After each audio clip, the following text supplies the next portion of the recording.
कि आज मेरे पास बहुत सारे कार्यक्रम थे, इसमें कोई दो राय नहीं, लेकिन गुरुजी का आदेश हुआ कि आपको सहारनपुर आना। तो मैंने कहा जी आप मालिकों का आदेश मैं कैसे टाल सकता हूं। तो कल रात हम लोग लखनऊ से दिल्ली पहुंचे, सुबह पार्लियामेंट में बाबा साहब को नमन किया और फिर मैंने वहां से यहां के लिए प्रस्थान किया।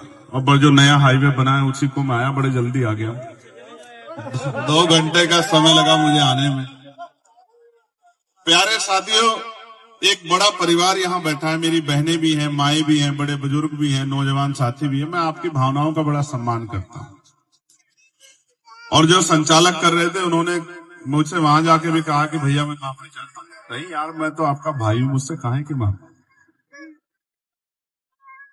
मैं सच कह रहा हूं, ये इस जिले नहीं, मैं ये जो काम करता हूं, मैं ये समझता हूं कि अगर मैं आज यहां खड़ा हूं तो ये बाबा साहब अम्बेडकर की देन।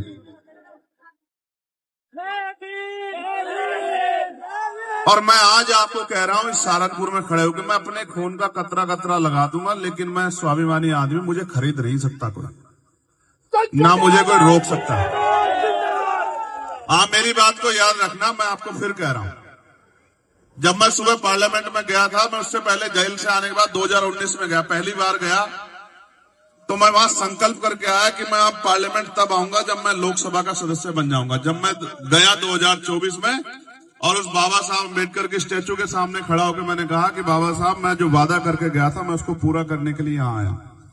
बाबा साहब क्या है? बाबा साहब हमारे लिए एक इतिहास है, एक दर्पण है, एक इतना बड़ा युग है। अगर हम उनको पढ़ना चाहें, जानना चाहें, समझना चाहें, तो मैं कहता हूं कि एक जीवन खत्म हो जाएगा, हम बाबा साहब को सही तरह से जान नहीं पाएंगे। चाहे धर्म का क्षेत्र हो, चाहे आर्थिक क्षेत्र हो, चाहे सामाजिक क्षेत्र हो, चाहे राजनीतिक क्षेत्र हो, कोई ऐसा क्षेत्र नहीं है जिसमें बाबा साहब अम्बेडकर मास्टर ना हो। आज जब हम यहां जयंती मना रहे हैं, पूरी दुनिया में एक अकेले बाबा साहब अम्बेडकर ऐसे हैं जिनकी जयंती पूरी दुनिया में मनाई जा रही है। ये बहुत बड़ी ख्याति है हम सब लोगों के लिए। मैंने और मेरे जैसी इस उम्र के बहुत सारे नौजवानों ने नहीं देखा होगा बाबा साहब को, और हमने कैसे जाना बाबा साहब को? उनको पढ़ा। मैं जब जेल में था तो मैं उनको पढ़ता था। मैं आज भी अपने साथियों को कहता हूं कि पढ़ा करो। मैं जितना बाबा साहब को पढ़ता हूं तो पता लगता है, मेरे पास इतना कुछ है उनके लिए कहने के लिए। मैं गारंटी देता हूं कि आप 20 से 25 बार उठ के जाएंगे, पानी पी के आएंगे, बैठने में दिक्कत हो जाएगी, इतना कुछ है बाबा साहब को पढ़ने के बाद।